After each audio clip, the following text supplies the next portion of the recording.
Men are the prize, the podcast. I'm Harvey, your host. How are you? I hope the week is awesome. I hope you're feeling good. I hope you're doing well. I hope you feel motivated, ready to take over the world. I hope that project that you've been wanting to do, I hope it's scratching it. I hope the hairs on the back end, like, you got to get this done. I was just talking to my guest about this. The thing that you want to get done, I hope it's bothering you. Like, you need to finish it. Like, you won't feel right until it's done.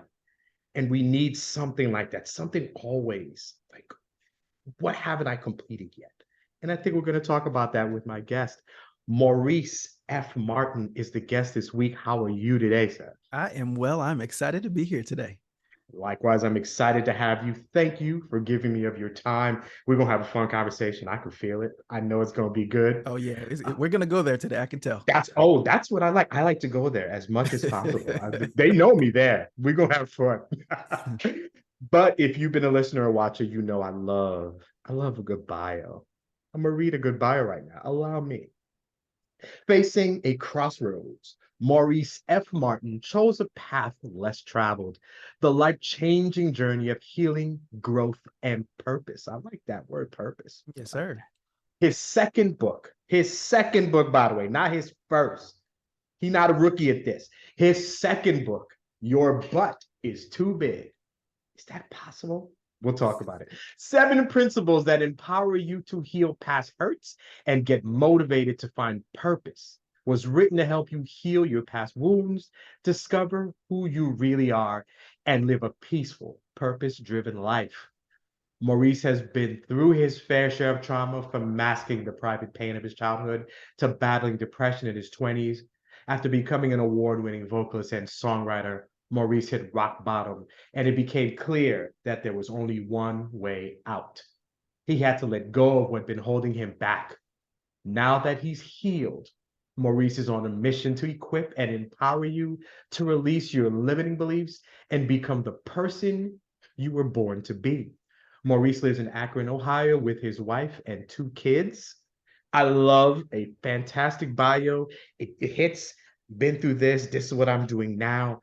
What's it like when you hear somebody read your bio back to you? What's I was what's trying to figure what's out who that you were feeling? talking about. I said, who is that? Come on, keep telling us. That is. Who that is? Yeah, it's always amazing when you actually take the time to reflect on who you are and where you've actually been in life. I think that for a lot of people, we go through life so fast trying to accomplish things, trying to take over the world, you know what I mean? And at Right. the end of the day, we miss enjoying the moments. And so I'm really in a season of my life of I reflect often on how far I've come, what I've seen, what I've done. And I'm really enjoying that in this season of my life. That's a real thing. Good. So you're, I guess, metaphorically smelling the roses through life. Absolutely. Okay. Absolutely. The roses are here. So you Right? smell them while they're here. Exactly. Because there's some times in life where the roses won't be in front of you. Let's be very clear. And Valid. and you're gonna be smelling some other things. So Yeah, we don't want to smell that stuff, man. come on. No, yeah, I feel you. And I like that. And that's a great way to look at life, to appreciate it in the now, Mhm. because you don't know what then's going to look like. I That's like it. that. I like that. All right. Mhm. You listen or watch my podcast, you know what I do. This is a space for men. We're talking, we're open, we're letting Mhm. it out. And inevitably, we kind of discover that our struggles, whatever we are going through, we're not alone. Whatever struggle you've been through, there's a brother who knows. Mhm. There's a father who knows when you're trying to be a better father. There's another man who knows everything that you're going through. And when you talk about it, you find somebody else. And we're all part of this tribe of men, understanding that we are not by ourselves. And it's so Mhm. much easier to deal with life when you've got partners in crime. That's it. And that's what this is what podcast is. So we do prize. It's my favorite word. 4 of the letters represent characteristics that I think are good for men. And the 5th one, this man will find out about soon enough. The first letter in the word prize is P. The word is purpose, Mm. reason for which something is done or created, or for which something exists. Mm. Mr. Martin, what is your purpose? That's my favorite and most hated question at this part of my life, right? So I'm gonna start off by using the word in my explanation, which is the worst kind of an explanation. My purpose is to help people find their purpose and help people walk fully in their purpose, right? So how do you know what your purpose is if you're calling it what it is that what I learned is that my purpose in life is to be a mirror. To be a mirror. Every person needs an opportunity to sit down at times and to have a moment of reflection where you can see yourself clearly, not just the bad, the good and the bad, and then see your worth as you look in the mirror as well. And so I feel like I was put on earth by God to help people to see who they really are, to see that they're worth the healing, the growth, the going after what it is that they're really meant to do. I think that purpose is more about being than doing, right? That when I'm sitting in front of my wife or my children, they're not at just impressed by the things I've accomplished in my life. It's when I show up all the way as me. That's when they're impressed. That's what leaves the greatest impression on people. Who it is you show up as. When you show up to work, when you show up to the career, when you show up to your who are you that shows up? Because in the end, that's what everybody remembers. The bio sounds great and sounds wonderful, but if you were a jerk, that's what they remember. Mm-hmm. So I feel like I was here and am here to be a mirror. And the last thing I'll say with that is that a mirror speaks to you. A lot of men are afraid to look in the mirror because it's so loud what it is that they hear. Oh, and so I feel like I'm here to sometimes tell you things that you don't want to hear and also champion you in ways that you need to hear so that you can become who it is you're supposed to. Already spitting dimes. It's early. We like 3 minutes in. Go ahead, sir. Okay. You say that, and I talk to a lot of men, and doing this podcast, like I mentioned to you, I'm a father of 4. Mm-hmm. And what I tell a lot of fathers, because the majority of the men I speak to have children, and I've said this, that, friends will tell you who you are. Your kids will show you who you are. Ain't that the truth? And I've always said, to a degree, that your children are kind of like your mirror. Like you can kind of see yourself, but after hearing you, I'm going to change that a little bit. I really feel like we need a mirror, something of our own, but I think our children are more a reflection of what we are. So instead of being the literal, because what I say is that when I send my kids out to the world, how they respond in situations is it shows who I am. How does my son deal with conflict? He learned about it from how he saw me deal with conflict. How does he deal with unreasonable people, racism, all kinds of foolishness that happens where? How does he handle it in an uncomfortable situation? He saw how I did, and he's going to do the same thing. It's all he knows. But now hearing you talk about it, when I see my child is reflection of me. It is maybe the younger version of my sense of humor, of anger, of empathy, all the things that I feel, all the emotion. My kids really show me maybe the ever growing version of me. So it is a reflection that always changes. But I really love the mirror thing, and I like being able to look, and I like the fact that mirror is going to show the good in you too. That's it. And the greatest gift that we get is to get to learn about ourselves. There's these moments where my daughter, I have a 3-year-old daughter and a 1-year-old son, and my daughter will have this interaction or this reaction, and I go, "Where did you get that from?" And I realize that the answer is me. And in that moment, will you choose to judge her or to fix you? Right. My wife, in many ways, is a reflection, right? There have been times in my marriage and in my relationship when my wife was tripping, and I was like, boy, do I wish she would stop tripping.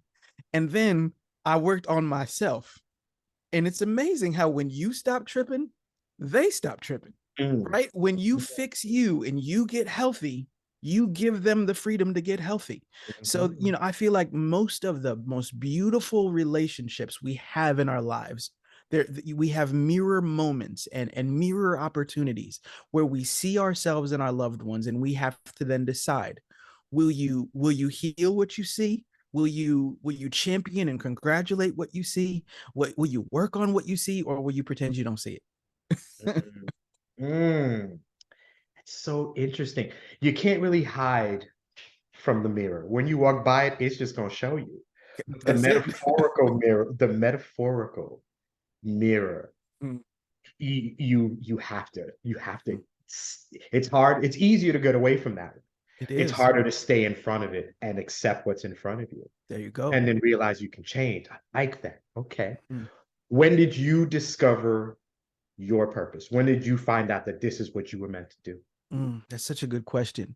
I feel like I got sprinkles in my childhood, but I didn't really truly understand until the last 6, 7 years of my life, to be honest. As a kid, I remember one of the moments that stands out to me. My grandmother calls my parents and she says, Grandpa has just had a stroke. He's refusing to go to the hospital. You need to bring Maurice.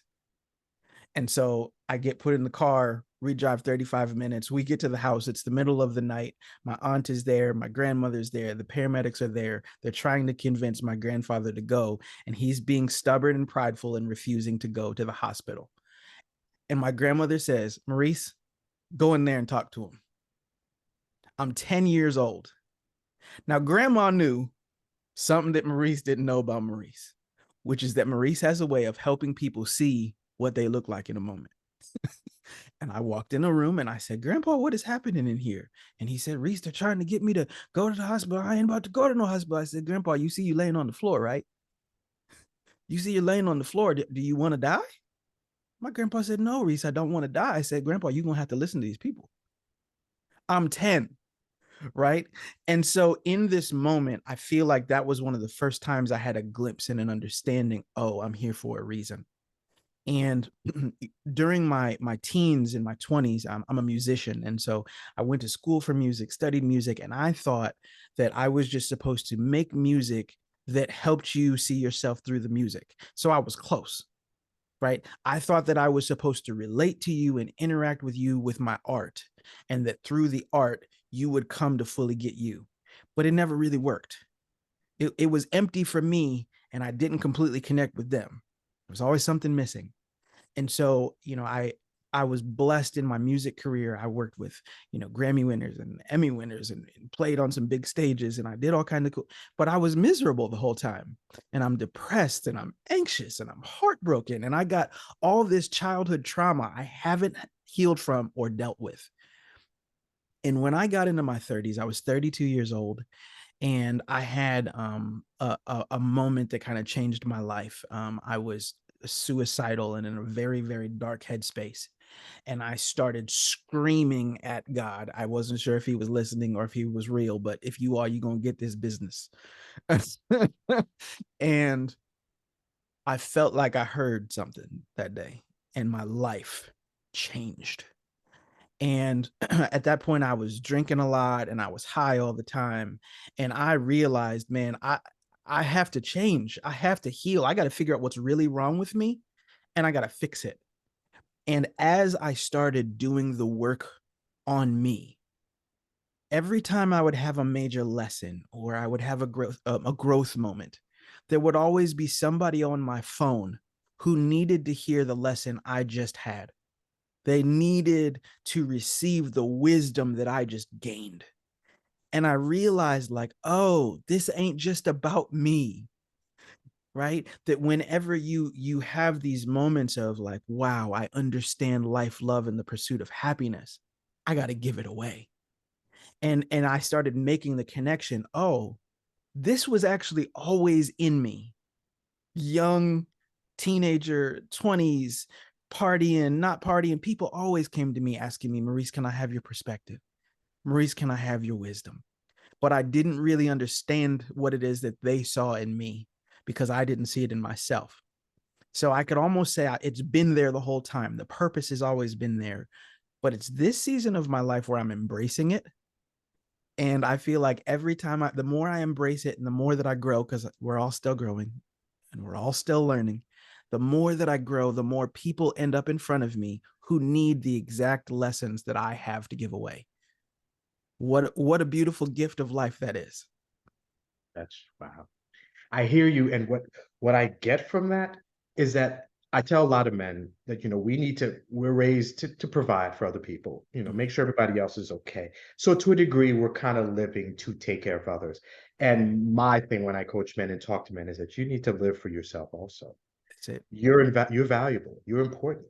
But as I hear you, it almost feels like the life you're living is for others. Mhm. You're experiencing things for other people so that when that moment comes and maybe they're confused, prideful, don't know how to handle it, or not willing to accept things, there's a voice that they recognize that they're comfortable hearing that may not be the deity they believe in, but the man that's in front of them who can tell them something and help them make live life a little bit easier. Mm. Well, You're Go ahead. you're teaching them such a beautiful gift. You're teaching them a gift they need. Let's be very clear. I'm an addictions counselor now in my life, and Mm, how many successful men do I end up in front of? They make 6, 7 figures. They've got the houses, the cars, all these things. They've never learned how to accept or love themselves. mhm. And so I think that it's both and that if I fully embrace the life that I've been given, it's a gift. Every day is a gift. I got some friends, some family members, they didn't make it this far, right? I had 2 brothers who were gone before age 30. So the fact that I turned 39 on the 17th, that's a gift. Mhm. It's a gift. And Mhm. so I'm learning how to enjoy life for me, how to embrace life for me, how to really get the most out of everything that I can. I once read the book 7 Habits of Highly Effective People, and that's one of the books that was really groundbreaking for me. And in that book, he talked about something called beginning with the end in mind. He said, you need a mission statement for your life. Like you need to have something that you can stand on and say, this is who I am. This is what I believe in. And then the actions should support the mission. And I sat down. This was pretty early on in my life recovery. It was 2016, 2017 when I listened to that book.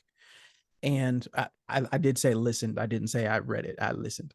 Um, and what I wrote down was that when I reach the end of my life, I want them to say, he lived his best life, then he taught others how to do the same. And to me, that encompassed marriage, fatherhood, friendship, coaching, speaking, ministry. That if I can constantly be growing, changing, evolving, living my best life, and I can always be giving back, then I'll die empty. And that's, I feel like that's the goal for me. Die empty almost sounds negative, but it's not. You gave It's your not. all. You It's gave everything you had. That's it. I want to die the opposite of negative. I want to be so positive that people continue to pull off of my legacy long after I'm gone and pull off the wisdom and pull off the love. Like y'all can keep pulling from this because I feel I'm connected to something that's abundant. That's a whole other conversation, but if I'm connected to abundance, then I have abundance in me. Okay? So I'm not going to run out, but when my time's up, I'm not here anymore. So go ahead and just keep taking it. I don't want to have no dreams on the inside. I don't want to have no wouldas, couldas, shouldas. Maybe if I would, I don't want none of that stuff in my story. No, thank you. I'm okay. Mm. Oh, that's beautiful. Did you have a person like you for you growing up? That's such a good question. I would say that my grandparents were probably the biggest people who were like me for me. I didn't always see that in my home. But my grandfather and my grandmother were like polar opposites, and they were all of my personality. My grandfather is the kind of for you, or was the type of for you man who didn't say a whole lot of words, but you always knew he had your back. He loved to have you in the room, and you could just feel that he loved to have you in the room, but he wasn't gonna say nothing to you. And that's a part of me. I have the gift of gab, but I am an extroverted introvert. My kids could tell you sometimes like daddy ain't saying much. And so I had somebody who let me know you are okay just the way you are. without saying a word. And I had my grandmother, who is loud and boisterous. She's still alive. She just turned 93 2 weeks ago. And my grandmother always said, honey, let me tell you something. Age ain't nothing but a number and a mindset, and I'm never going to be old. Well, she's 93 and she's just now getting old. Okay. And so she was always telling me, you have greatness in you. You have amazing things in you. You have no idea what you're made of. Honey, you belong to me, so you got everything you need on the inside. But everything that's worth having is worth fighting for. So get ready for a fight, right?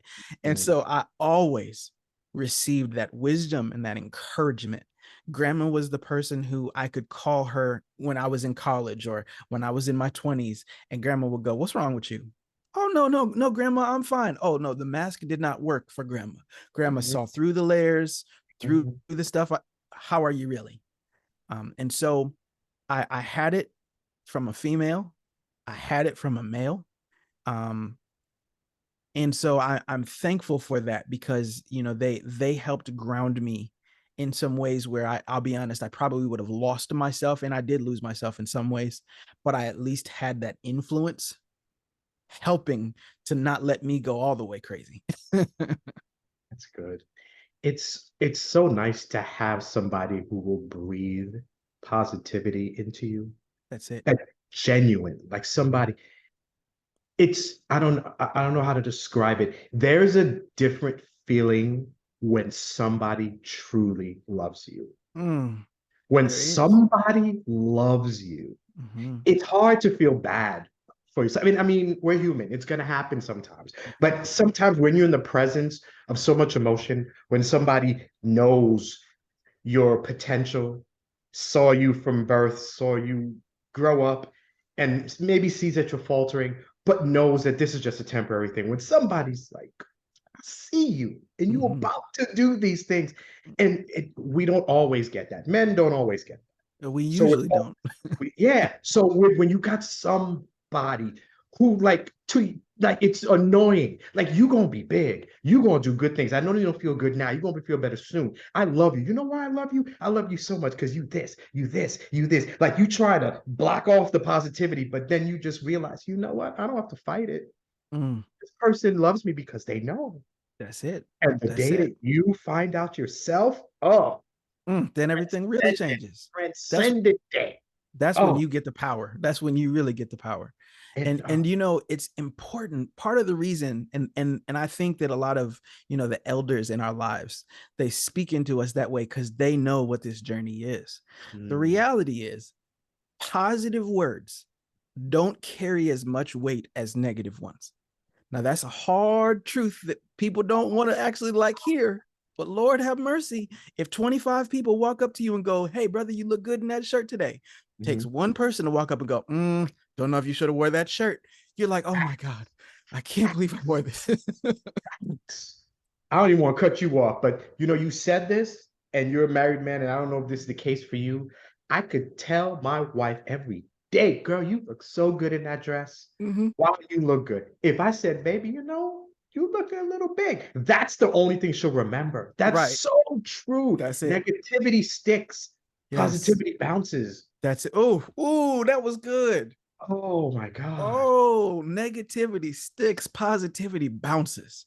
Oh wow. Ooh, that Brother, was a I'm telling. truth. Oh my God. It's you said that, and that's the first thing that came. I said it to my wife today.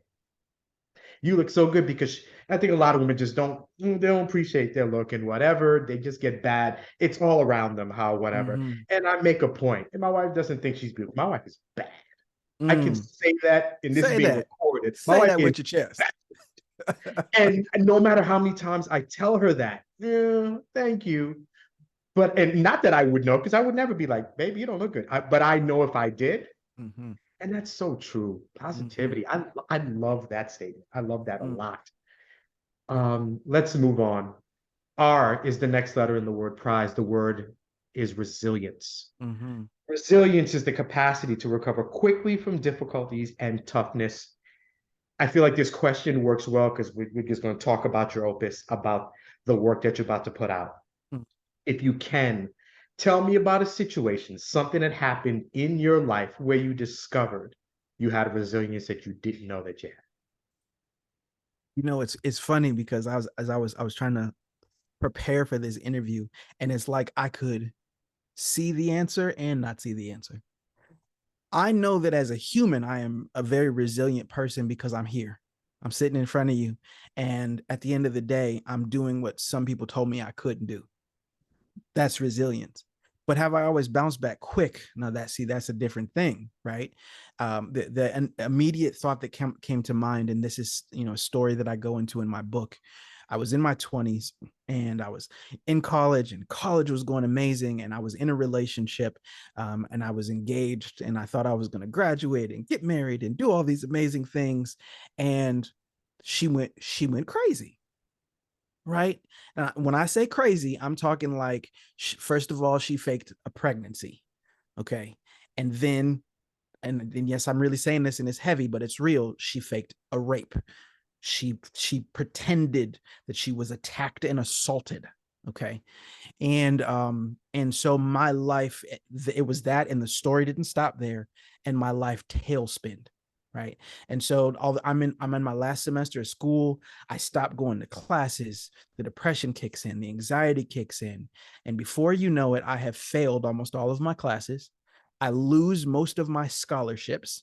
I get fired from my job.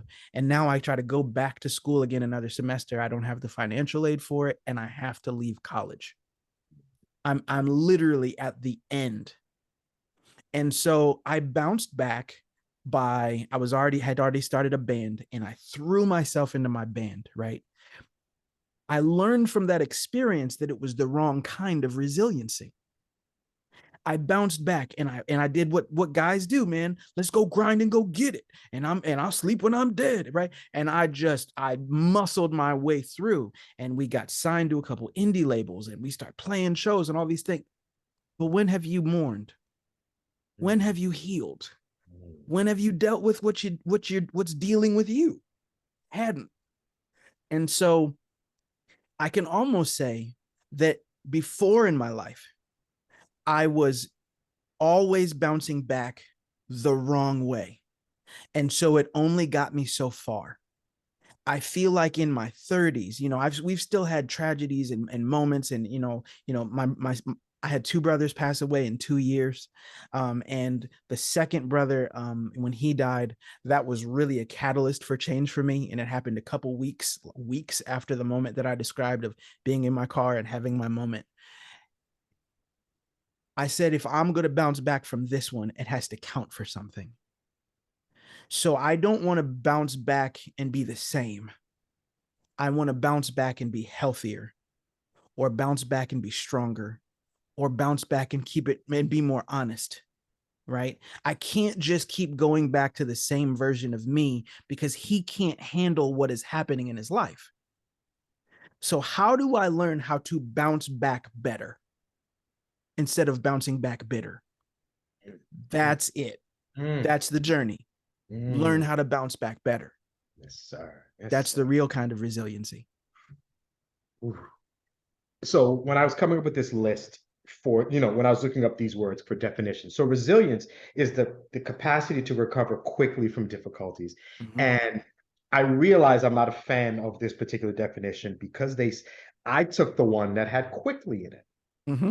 And to recover quickly isn't the important part. Sure Recover is the important part. That's it. Recover isn't just getting past it. Yes. Recover isn't just moving on. Yes.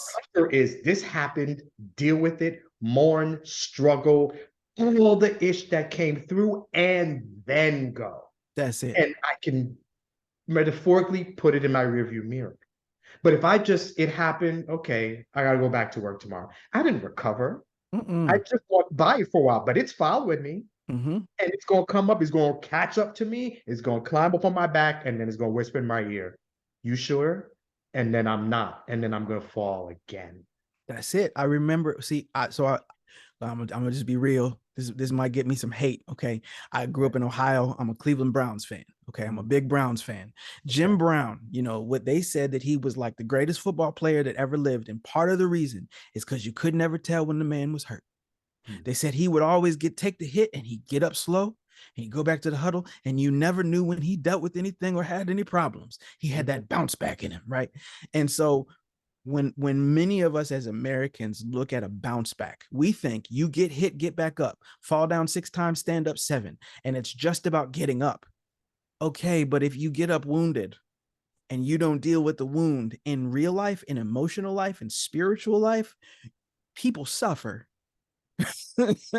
You know, and so what happens is you end up running the ball and everybody's like, what's wrong with you? You can't run no more. Oh, I'm fine. You ain't fine. Go over to the sideline and recuperate and let somebody else run these plays, right? That's what I have learned, is that some of the way that we champion what we think is bounce back, or what we think is resilience, or what we think is the comeback, we just think, I'll do it so I can show them. No. Life is not really about proving people wrong. I don't think that's real. I think that life is about proving you right. It's about real bounce back, and real recovery is about saying, I went through it. I can't undo it, but I'm going to use it to my advantage.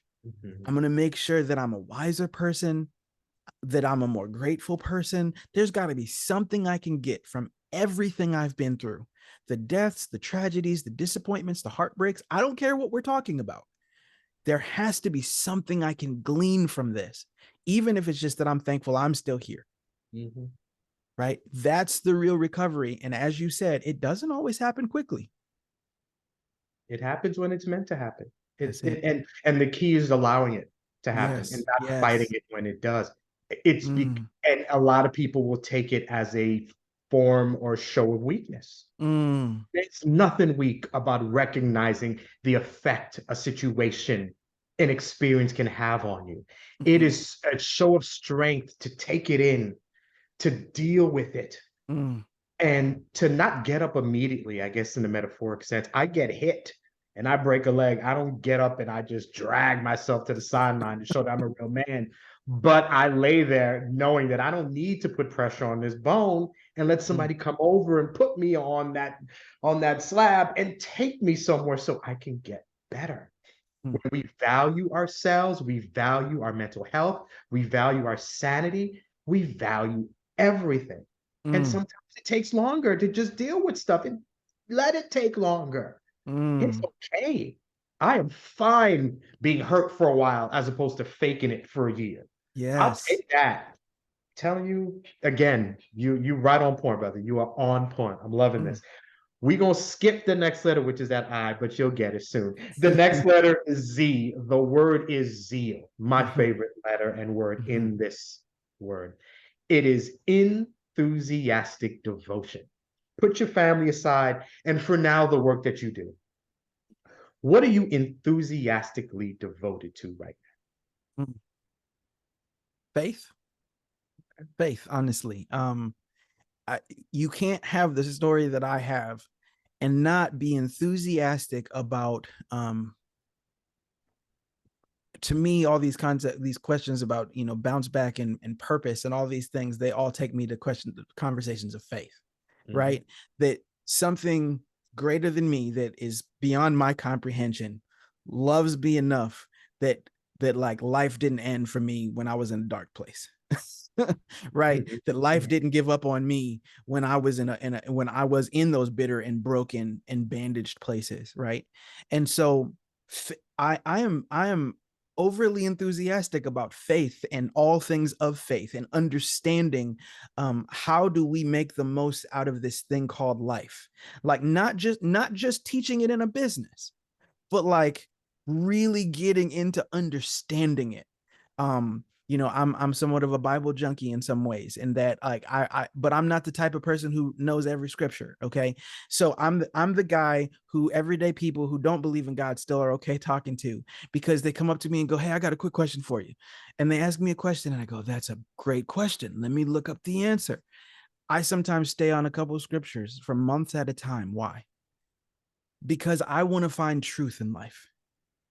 Like I want to leave no stone unturned. Like I want to make sure that I get the very most out of this thing. And so the answer is faith. And I know that's not like for some people, that's not a practical or tangible thing, right? But if you can't tell, I'm kind of deep. And so when I'm reading and when I'm, you know what I mean, I'm exploring, you know, I'm the guy that goes outside and watches the birds fly by and go, what can I learn from these birds? Like, I mean, I'm that guy, right? Because everything is spiritual to me. To me, everything that we discuss when we discuss men and life and like the pursuit of happiness, it's all spiritual because it has to do with finding greater meaning in life or healing the deepest parts of us. Well, what are the deepest parts of us? They're spiritual. So all things spirituality to me, that's what I'm zealous about, to be honest. And you know, that makes me a weirdo in some circles, I'm sure. But there's also something about it where I don't browbeat people for not being me. um I just embrace who I am. And that's good. That's good. It's your belief. It's That's you. it. That's Yeah, it. and that's fine. And I respect people who have something that they love, and you can tell me about it, and I'll learn from it. I may not follow it, but I'm completely content with hearing how things, and it may change me. You never know. I think Seeing the somebody key, excited about something is beautiful. I'll say. that's beautiful. The most beautiful thing in life is when people don't try to change you. Hmm. Hmm. Right? That if you live life right, you just go ahead and fully embrace being you. And if people can glean anything at all from you fully being you, that's a beautiful thing. Some people will never pray to the same God that I pray to, yet they try to figure out how they can be like me. There are real people on planet Earth who've walked up to me, and I'm not saying this in a prideful way. I'm just, Maurice, how do I get what you have? Well, there's a couple different ways we could talk about this. We could talk about life recovery. We could talk about spirituality. Which one you trying to talk about? Right. And so you don't have to be me, and you don't have to believe in what I believe in, and you don't have to walk down the same path as me. When we respect that in one another, man, that's when we have a chance to really build one another up. Go be great as you. I'll be great as me, but let's sharpen one another as brothers. Mhm. That's Mhm. manhood right there. Yes, sir. I That's will it. say that you referenced that earlier, and we'll talk about men, but as you referenced that as a husband, Mm-hmm. because in a lot of cases, you were talking about your wife, and sometimes maybe she's tripping, and then like, why is she doing this? And you talked about fixing yourself. Mm-hmm. And when you fix you, you inevitably help others fixing themselves. That's So when it. I'm just being me, you're gonna be a better you. Just, I guess, the bounce off, the rebound, the Mm-hmm. extra. And I'm not being a better me for your benefit, but you're Mm-mm. gleaning that anyway. Right. And a So lot it, of times that's why she was mad at you. That's at least I'm married to a good woman. okay. Right. So, Hmm. like, the reality is when you married to a good woman, what Hmm. she really wants you to do is be the best version of you. And when Hmm. she sees you tripping, not being the best version of you, she starts calling you out about it. Right. Hmm. At least in Hmm. my relationship. And Right. so it's never been about you just being mean to being mean. It's like, Maurice, where are you at? Are you good? No, hold on, let me answer it for you. You're not good. What do Mm. you need to be good? Mm. And so when you get good, everybody wins. Your kids win, your wife wins, your boys win. Mhm. Everybody wins when you get healthy. And Mhm. I think that that's the beautiful part of life, man, that everybody wins when you win. This isn't really a competition like we think it is. We get sold that life is all a competition and I got to do better than the next guy. For what? For what? We can't both be great. There's not Exactly. enough greatness to go around. It's, I like that. It's a race that we all win. We all gonna Come cross on. the finish line together, happy, content, victorious. All And it ain't a sprint, it's a marathon. yes. Just make sure you get to the finish line. This is a grueling race. So Mhm. run your race, pace yourself, and learn about yourself in the journey, but it ain't a sprint. And unlike most marathons, as we run together, if I see you fall, I'm able to stop, help you get up, and then continue running. Hmm. We can do this together. And along the way, we'll all falter, we'll all make mistakes, but everybody else who's running next to us, behind us, in front of us has dealt with it and can Hmm. help you. Come on, I got you. We'll keep going. That's it. The more together, oh, I'm loving this conversation, brother. Mm, This, on point right now. mm, The last letter in the word prize is E. The word is expectation, a strong belief that something will happen or be the case in the future. mm, So your book comes out in a few weeks, and mhm. as of the time of recording, After I'm done reading your book, what are you expecting that I get from reading your opus? I'm expecting you to understand that you will not change unless you change. Nothing in life will get better if you don't start to face where you've been, what you've been through, and take action to grow. The book is called Your Butt is Too Big. And the whole point is, how many times in your life have you said, well, I would be working on this already, but well, I'm gonna be focusing on the new year, but right now, and we've got all these reasons and rationales as to why we don't step up and change and heal and grow the way that we are meant to. And so my expectation is that a person will read this book and they will say, there is a level of accountability that I have as a human to change for myself. The change ain't gonna happen just magically. I have to participate in my change. I have to participate in my healing. I have to participate in my growth. That's what we've really been talking about, right? Yes, sir. We've been saying you have to show up to the arena. You got to show up to the race. And so you lose 100% of the races that you don't run. Yep.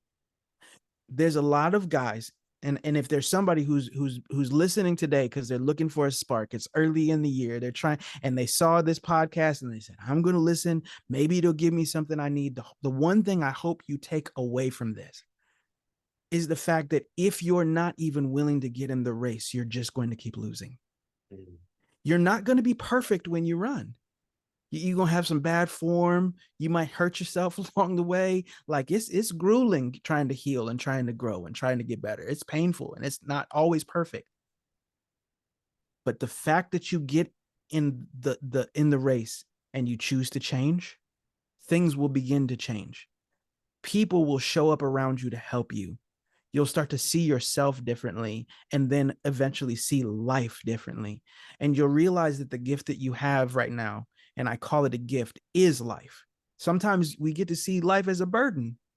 Like, oh my God, I got to just keep living this life. Hopefully I don't got many more years of this. You and I have both known people like that.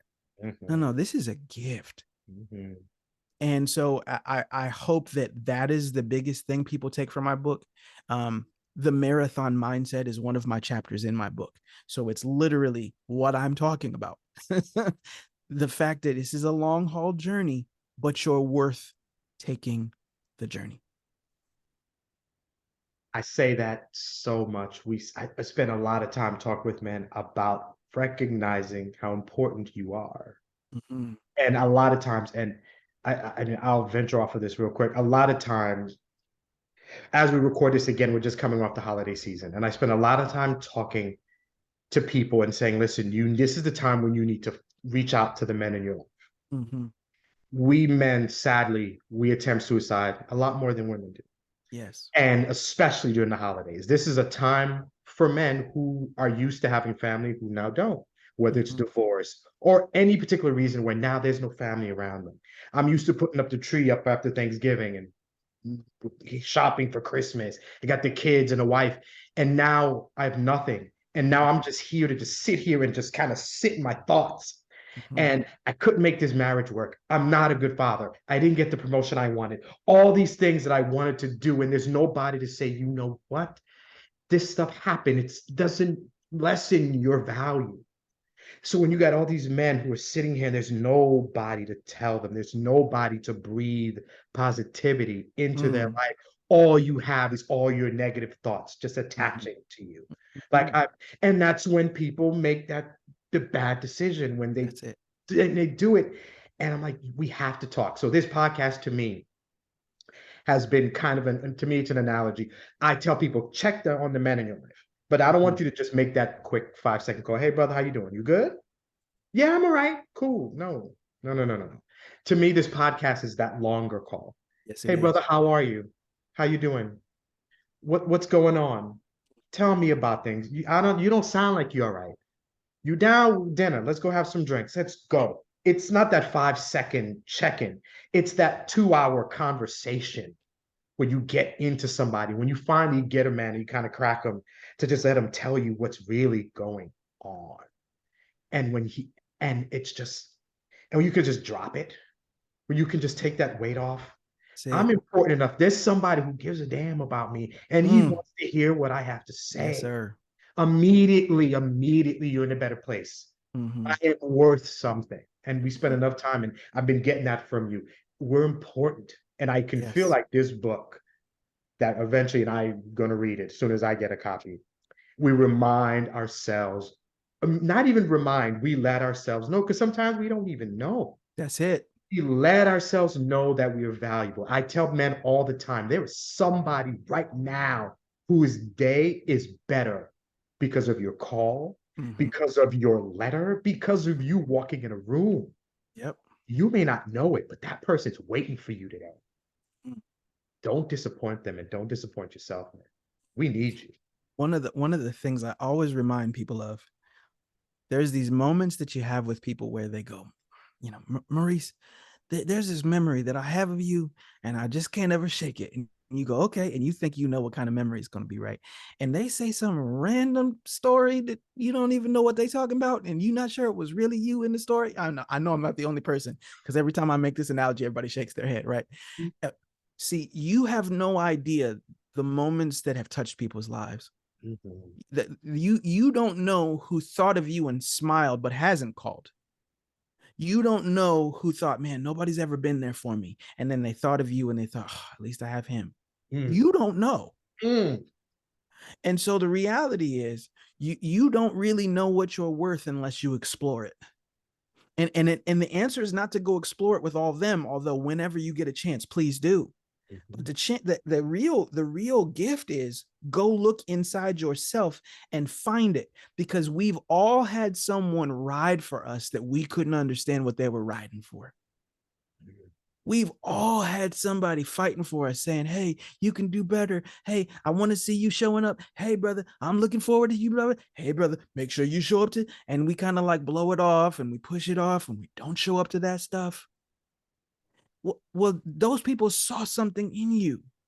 What did they see? What did they sense? If you go find the things that the world has already explored and discovered about you, you'll find that you have more of it to give than you understand.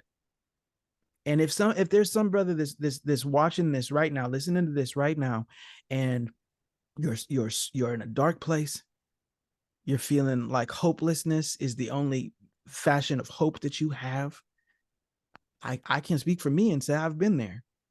And if my life had gone the way that part of me wanted it to, if I had thrown in the towel and I had given up and I had really walked away from this life, I wouldn't be talking to you right now. I wouldn't be giving any inspiration or any hope right now. You have no idea what you're capable of. And healing it, healing that hurt, healing that pain, that's part of how you get there. Facts. Facts. The middle letter in the word prize is I, and it doesn't represent any word at all. The I represents the man that I'm speaking to. So let's take a moment and let's take off the shackles of husband, father, Yes. author, musician, Yep. group leader, Yep. therapist, Yep. all the things that we are, all the things that the world tells us we are. When Mm. all that stuff is put aside, Mm. it's you, you're a musician, you appreciate this. For me, at your core, it's me in my room, headphones, darkness, and kind of blue playing in the background. Mm. When it's just you at your core, Mm. who are you? Mm. I've been so many things. At my core, okay, right now I'm wearing headphones. What you don't know is that I'm listening to this really soothing, therapeutic music in my ears. Okay. And so, me at my core is in a dark room, candles lit, listening to something soothing, and I am just practicing gratitude. I am the type of person, I think that being grateful is my superpower. It hasn't always been, right? And the rest of the world may not see that as a superpower. But when you've been to the dark places I've been to, and felt like you belonged there, and then you have some mountaintop experiences and you don't feel like you're supposed to be there, you get to a point in your life where now Maurice is grateful. Grateful is who I am. And I think that it is the way that I live my life. I am grateful for every conversation. I'm grateful for every interaction. I'm grateful for breath and for life. And I think that that gratitude is why it is that I'm able to help people now, because I see me in them and I see them in me, and I'm thankful for the whole journey. Some of you guys, if you're watching, you may have seen my Please, daughter just if, kind of if she cruise onto the camera. sit on your lap, please feel free to bring her on. Okay, Get because comfortable. she's coming no matter what. Okay, so I'm Oh, finishing the interview with a 3-year-old on my lap. that's perfectly fine. That's perfectly fine. And I love your words. Gratitude is a wonderful thing. Appreciating, being happy with what we're given, what we're experiencing, how we're living is such a good way to look at life. You know, we can complain about things, but at least you're here to complain. Yeah, that's You it. know? And I do complain about things, right? I always tell people, yes, I can help you, and yes, I can make a difference, but my life, no, my life is not perfect, just like anybody else's is. Right. But I'm thankful for the imperfections. one of one of the greatest things that I have learned. Most of my life, I was a perfectionist, right? I'm a recovering perfectionist, but Mhm. I've realized part of why I'm grateful now is that I'm learning that it is the way that life perfects you that makes the most of a difference. Mm. Life is perfecting me right now. The hard Mhm. stuff, the rough stuff, the tough stuff, it's Mhm. perfecting me in my journey. And I'm just grateful for it. Excellent. Excellent. Okay. This is every time I talk with men, whether it's coaching or this podcast, I get something for every man that I talk to. This a nugget, something that I feel like just adds to my life, that adds. And I've gotten 7 or 8 things, and I've been writing stuff down and things that hit me. And I appreciate the spirit. I Mm, appreciate you. And I mhm. know this book, it's gonna resonate. It's just gonna be like this light is gonna come off of this book. Tell people, this is the last bit. Tell people how they can find you, social media, website, whatever, and give me that last shot of why this book is the thing that not that I need to read it. Why is this the book that I need to give to my friend to read? Ooh, that was a good question. I like that. Well, first of all, my name is Maurice F. Martin, and you can find me everywhere, Maurice F. Martin. So it's at Maurice F. Martin, Facebook, Instagram, Twitter, all that good stuff, mauricefmartin.com. And then the book, my second book is called Your Butt is Too Big. You can find it yourbuttistoobig.com. Um, the question isn't, do you have a friend who needs the book? The question is, which friend needs the book? It's the friend who seems to have an excuse, a reason, a rationale as to why they stay stuck and stay broken. Day after day, month after month, year after year, they can't seem to get it together, and they're not taking the steps to. You see that they've given up. If you have somebody who needs a spark, the book isn't written so that I can give you a quick 1, 2, 3 of how to get better. I'm going to speak to the deepest part of you in the book. And I'm going to let you know we've all fallen. We've all been hurt. We've all had wounds and scars. But if you face what you've been running from, what you deal with, what's dealing with you, if you stand up in places in your life where you've been laying for too long, you will find that some of the value intrinsically starts to come back just in that process of facing it. Courage comes, wisdom comes, a little bit of pride comes, love comes, right? And so if you got a friend, you got a family member, they've been stuck for a long time, they've been in a place for a long time, or they're in a pretty good place, but every time they accomplish stuff, they got the wrong values in mind. So even after they accomplish it, it's empty for them. They're on to the next. Do you ever enjoy your wins? No, I don't. Oh, your butt's too big. You haven't learned. Right now, the only reason I can do this, let's be very clear, because those of you watching the podcast, my daughter is now sitting in my arms. Now if I was 25, okay, The perfectionist as I was at 25, I wouldn't walk on a stage unless I had every move choreographed. Right? So for me to be able to speak on camera in a podcast, have my daughter walk in, jump in my arms, and keep speaking from the heart is because I've learned how to embrace life. I've learned that this is really what it's all about. This is the mountaintop. The mountaintop happens every day of my life if I let it. If you have a friend who's not living on those types of mountaintops, buy them this book.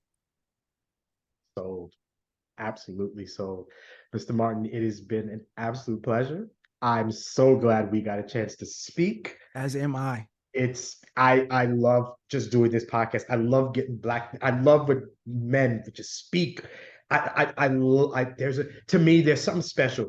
I love women who are emotional and they talk, and I love watching women hug and emotional. When two men hug, there's something almost violent about it. Yes. You had seen your man in the wall, like, yo, what's up? And it's like, I'm trying to crush you with all this love. And that's what this feels like too. I am engulfed in all this positivity. I'm going to take this with me today and for days to come. And the best thing I can do is I'll read your book. But when I'm done, I'm going to give it to somebody who needs it. Please. The message that must be spread. I'm so glad that you are on this space.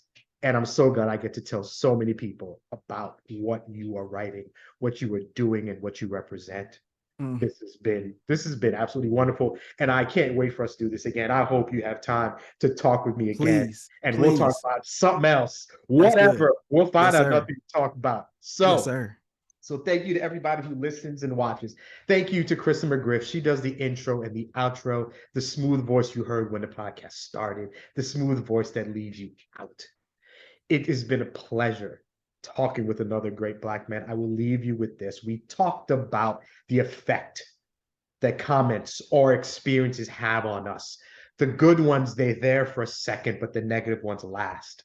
It came out luckily. Negativity sticks, positivity bounces. Don't let the bad things stay. Don't give them a place to live. Save that space for the good stuff. Let that stuff live with you. Let that stuff move in, and they can stay for free. They don't have to pay rent for that. You are a fantastic person. Thanks for listening. Thanks for watching. And never, ever, ever forget that you are the man and you're the prize. You have a good week.